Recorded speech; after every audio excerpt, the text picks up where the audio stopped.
Friends, welcome back. तो yes friends, हम कर रहे हैं लास्ट पार्ट आपकी अदालत में राज ठाकरे का। और हमने 3 पार्ट्स पहले कर चुके हैं। तो अगर आपने उनमें से कोई भी पार्ट मिस कर दिया है या सारे पार्ट्स मिस करके आप सीधे 4th पार्ट में आ गए हो, तो इसको देखने से पहले आप सर्च करो हमारे फर्स्ट 3 पार्ट्स का। और कोशिश यही होगी, अगर याद रहा तो यहाँ पर लिंक्स जरूर लगा दूंगी और थोड़ी थोड़ी देर बाद आपको first part, second part, third part मिल जाएगा। और अगर यहां ना लगाया और बाद में याद आया तो एंड में भी हम लिंक्स लगा देते हैं, तो वहां पे होपफुली वहां याद रहेगा, वहां पे लगा दूंगी। तो यस फ्रेंड्स, जो फर्स्ट 3 पार्ट्स किए थे बहुत ही मजेदार हैं। और वैसे कमाल का इंटरव्यू लेते हैं ये रजत शर्मा, बहुत ही मजा आता है। मतलब बंदे को जैसे कहते हैं ना, हलाल करते हैं पर बड़े प्यार से करते हैं तो बड़ा मजा आता है सुनने में इनके क्वेश्चंस, ऐसे ऐसे क्वेश्चंस पूछते हैं। तो फ्रेंड्स, वीडियो देखने से पहले अगर आप इस चैनल पर नए हो और आपने अभी तक सब्सक्राइब नहीं किया है तो वेट क्यों करें, जल्दी से करो आप सब्सक्राइब और क्लिक करो बेल आइकन, ताकि आपको हमारे सारे न्यू वीडियोस का नोटिफिकेशन मिले जैसे हम उन्हें अपलोड करें। और ये वीडियो देखने के बाद अगर मजेदार लगे लगे वाह क्या कमाल के क्वेश्चंस पूछे और क्या कमाल के आंसर्स दिए हैं, तो करना लाइक इस वीडियो को और शेयर करना ये वीडियो अपने फ्रेंड्स और फैमिली के साथ। तो चलो फ्रेंड्स, जल्दी से देखते हैं आज का ये वीडियो।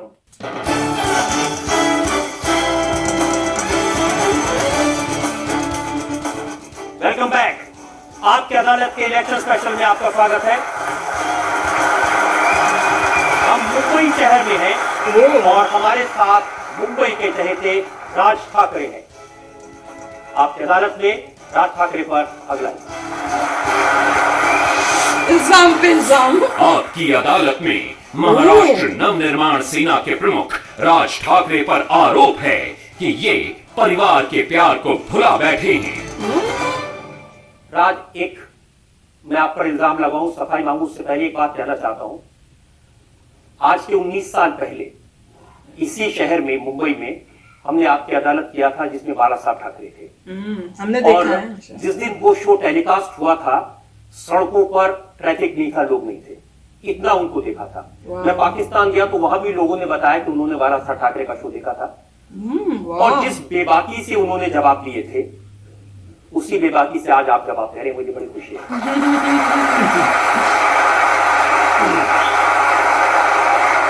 खुश कर दिया। इस बात से तो आप इनकार नहीं करेंगे कि आप में वही अंदाज है जो बाला साहब में था। आप भी उसी तरह कार्टूनिस्ट हैं, आप भी उसी तरह जवाब देते हैं, आपके भाषण में उसी तरह का जोश होता है।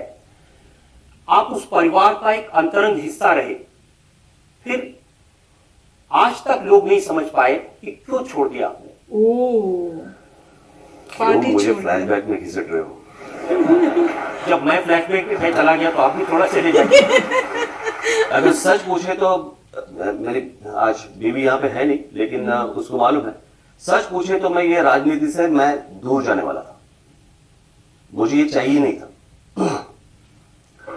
लेकिन जिस तरह से लोग आते गए, जो उनकी जो उम्मीदें थी, मुझे समझ में नहीं आया मैं क्या करूं।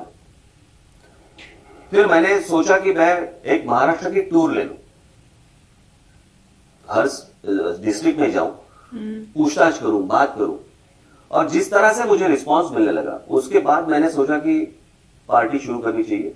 और पॉलिटिकल पार्टी शुरू करनी, जब बाला साहब जब थे, जब शिवसेना के चीफ थे, वो उनके सामने एक पॉलिटिकल पार्टी खड़ी करना, ये कोई मजाक की बात नहीं थी।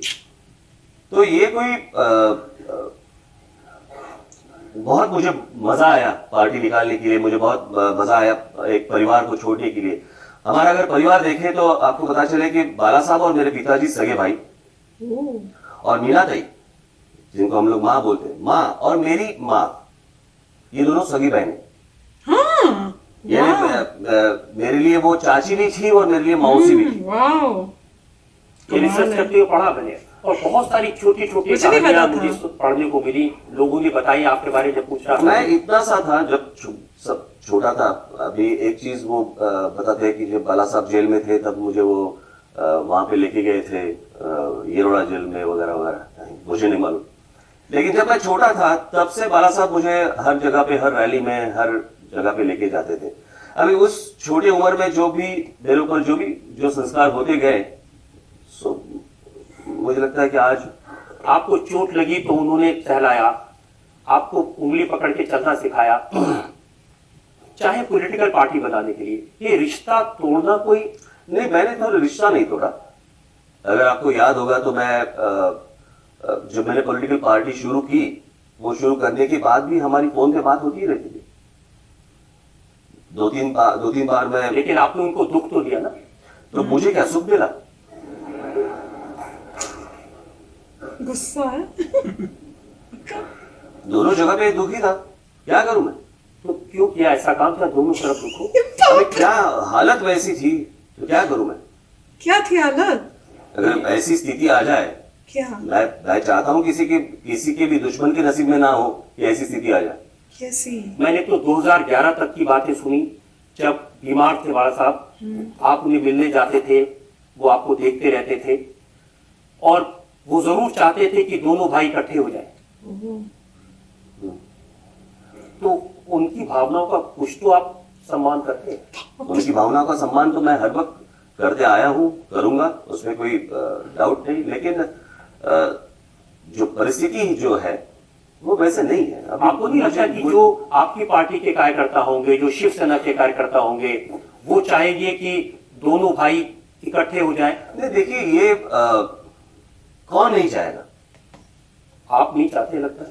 मैं भी चाहता हूं, लेकिन आप समझ नहीं रहे।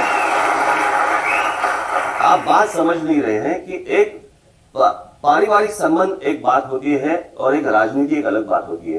राजनीति में बहुत सारे लोग आते हैं। अगर आपको पता चले तो जो उस दिन मैंने भाषण में आपको कहा, जो भी कुछ कहा था कि जब यहाँ पे जब हॉस्पिटल में उद्धव को जब रखा था, मुझे कोई बात दोहराने की जरूरत नहीं, लेकिन मुझे ऐसा लगा कि नहीं, मैं वहां पे रहना चाहिए मुझे। मेरे मन में भी नहीं आया कि इसमें पॉलिटिकली इसकी रिएक्शन क्या होगी, क्या होगा, क्या नहीं होगा। सब कुछ छोड़ दिया मैंने, वहां पे खड़ा हुआ। लेकिन आज आपके भाषण जब सुनता हूं, ये गुड़ी पड़वा का दिन था, महाराष्ट्र के लिए बहुत इंपॉर्टेंट दिन होता है। आपके शब्द देखिए, आपने कहा शिवसेना को औकात दिखाता हूं, इन्हीं नालायकों की वजह से मुझे बाला साहब को छोड़कर जाना पड़ा। जी, इस कारण भी, क्योंकि मैं वही बोल रहा हूं, आप पहले देखते नहीं। क्या होता है, आप पहले एक तो पहले का आधा ले लेते हैं या तो बाद में का आधा ले लेते हैं। आप पूरा देखते ही नहीं। जब सामना न्यूज़पेपर में मेरी औकात निकाली, तब मैंने कहा मैं मेरी औकात दिखा दूंगा। उनके एडिट पेज पे जो लिखा था गडकरी और मेरे बारे में, उसमें जो लिखा था उसका वो जवाब था। अचानक से मुझे याद नहीं आया, चलो मैं आज औकात दिखाता हूं, ऐसे नहीं था। वो खंजर घोंप दिया, वो उसने कहा और फिर आपने जवाब दिया। बिल्कुल, आप सवाल पूछेंगे तो मैं जवाब तो दूंगा ही। बच्चे जैसे लड़ते ऐसे लड़ाई हो रही है? मुझे नहीं लगता। अगर सच चीज अगर सामने आ जाए तो उसे अगर आप बोले कि बच्चों की तरह लड़ रहे हैं, ऐसे थोड़ी होता है। क्योंकि आपने कल पूछा, मोदी जी को पूछा, आपको किसी ने कुत्ता बोला, पूछा ना? पूछा तो क्या है, तो पूछा ही क्यों? कौन आदमी कहीं भी कोई बोलता है कुत्ता है नरेंद्र मोदी, और आप नरेंद्र मोदी जी को पूछते हैं कि आपको कोई कुत्ता बोलता है, आपका क्या जवाब है? पूछा ही क्यों? मुझे लग रहा है उन्हें बुरा नहीं लगा, आपको ज्यादा बुरा लगा। नहीं, आप सवाल इस तरह से बोल रहे हैं, ये मोदी जो दिखा रहे थे है कि आपको जितना इंटरेस्ट होता है, जो अगर मैं किसी महाराष्ट्र के डेवलपमेंट की बात करूं तो वो छपके नहीं आती, अगर मैं किसी को गाली दूं तो हेडलाइन बन जाती है। ये जनता ये जरूर जानना चाहती है कि राज ठाकरे इतने गुस्से वाले क्यों हैं? हर बात में मैं चाहता हूं कि गुस्सा मत दिलाओ मुझे। मैंने नहीं बोलना आगे से। देखा जाए तो मैं वैसे गुस्से वाला हूं नहीं, मैं भी बोलूंगी, लेकिन गुस्सा आ जाता है। एक उद्धव से जब किसी ने पूछा तो उन्होंने कहा कि ताली एक हाथ से थोड़ी बजती है, थोड़ी वो आगे बढ़े, थोड़ा मैं आगे बढ़ूं। ये कोई ट्रेन है क्या? ये कौन सा तरीका है? आगे बढ़े, वो आगे बढ़े, वो आगे बढ़े, वो आगे बढ़े, ऐसे थोड़ी होता है। अगर बात करनी है तो बात करनी है। जैसे अभी नितिन गडकरी जी ने मुझे कहा कि मुझे मिलना है, या गोपीनाथ मुंडे ने मुझे कहा कि मिलना है, बराबर। न्यूज़पेपर में लिखते हैं ताली एक हाथ से नहीं बजती, तो मैं क्या न्यूज़पेपर पे ताली मारूं?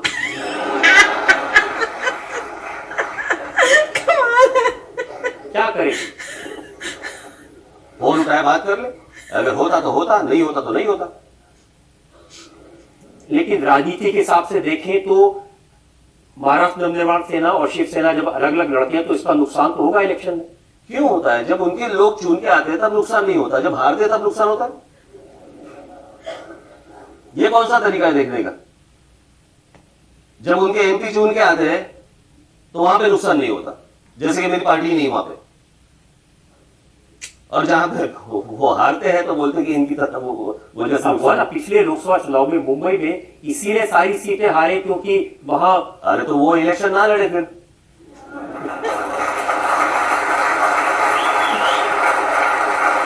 मेरी एक पॉलिटिकल पार्टी है, मैं तो इलेक्शन लड़ूंगा और अगर देखा जाए तो उसमें मुझे मिलने वाले जो वोट्स हैं, अगर आप देखेंगे कि हर साल 18 साल की उम्र कंप्लीट करने वाले जो युवक हैं, बहुत सारे ऐसे जो महाराष्ट्र में हैं, वो अगर मुझे नए वोटर्स हैं, मुझे वोट करने वाले बहुत सारे नए वोटर्स हैं।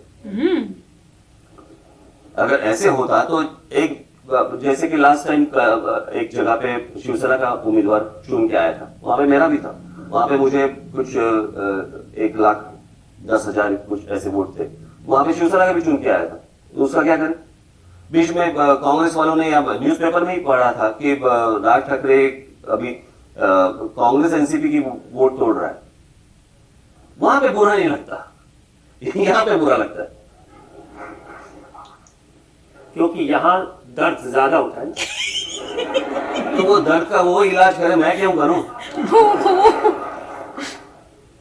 कभी कभी दर्द देने वाले को भी इलाज करना चाहिए। नहीं, कुछ मेरी थोड़ी झंडू की फैक्ट्री है।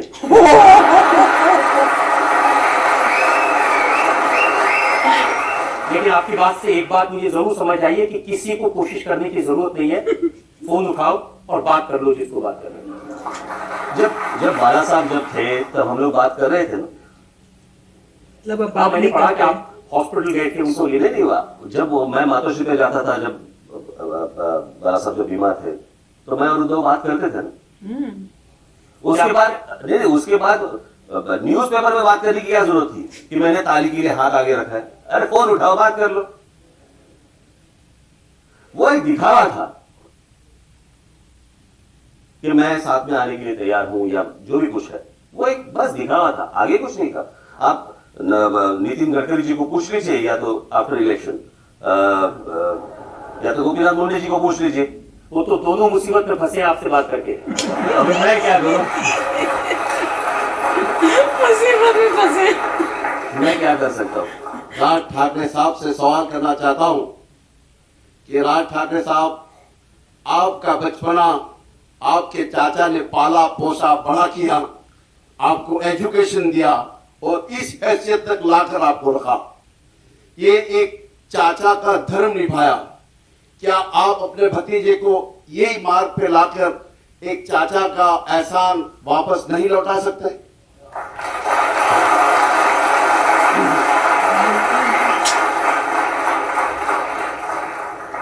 अगर एहसान मुझे चुकाना है तो मैं बाला साहब का बिल्कुल चुकाऊंगा।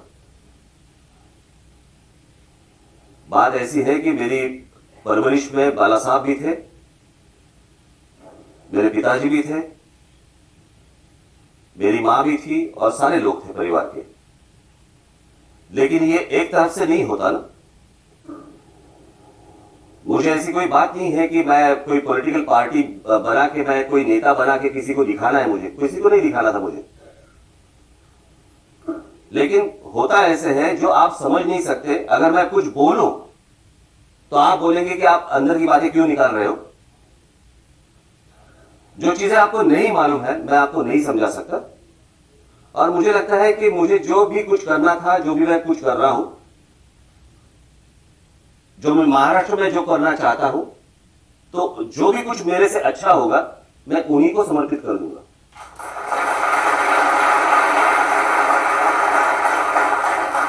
लोगों आपकी चिंता ज्यादा इस बात पर है कि आप इलेक्शन कैंपेन के दौरान जो कड़वी बात बोला, आप कह रहे हैं कि पुरानी बातें कहां से लाए, आपने तो ये बटाटा बड़ा चिकन सूप की बात की थी। जी, बात ऐसी है कि जब मैं एक चीज बताने जाता हूं तो सिर्फ यही चीज नहीं होती, बात यह है कि मैं वो चीज बहुत डिटेल में समझाता हूं। और किसी का खाना निकालना, ऐसी बात नहीं कि बाला साहब को खाना नहीं मिल रहा था, बात ऐसी है कि कल अगर आप मेरे घर पे खाना खाने आए और टेलीविजन चैनल पे मेरे खिलाफ दिखाए और तब मैं आपको बोलूं साला रात को खाना खाया मेरे घर पे और दूसरी दिन मेरे खिलाफ आप बात करते हैं, उसको बोलते हैं खाना निकालना। जब मैं कुछ बात करूं, आप बोलते हैं कि राज ठाकरे ने बाला साहब की पीठ में खंजीर ठोका, उसके बाद मैंने कहा कि अगर जो चीज मैं उनके सामने लेके गया, अगर जिसके पीठ पे मैंने खंजीर ठोका उसको नहीं लगा कि मैंने पीठ में खंजीर ठोका है, दूसरे को क्यों लग रहा है? तो बात खाने की नहीं है, बात खाना निकालने की नहीं है, बात यह है कि जिसको वो जो लगा नहीं तो दूसरा क्यों बात कर रहा है? इतनी तो बात थी। अब समझ में आई आपकी बात।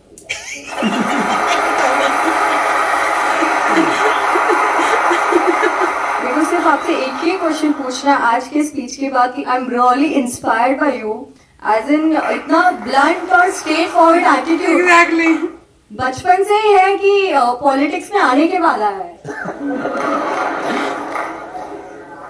शायद मैं आई am really liking it. Actually ये यूथ के लिए नेसेसिटी, यू नो। शायद मैं शुरू से ही ऐसे ही हूँ, ग्रेट। क्योंकि आप ऐसी चीजें एटीट्यूड आप ला नहीं सकते जो ओरिजिनली होनी चाहिए। राइट। और मुझे नहीं मालूम मैं इतना ठीक था ना, बहुत अच्छे से राजनीति के सामने आपके सामने है, आप ऐसे हैं, ऐसे ही बने रहे, इसी तरह से बेबाकी से हर सवाल का बिना डर के जवाब देते रहे। हम एक ब्रेक के रुकेंगे और ब्रेक के बाद सुनेंगे आपकी अदालत में आज के जज का फैसला, आज के मुकदमे।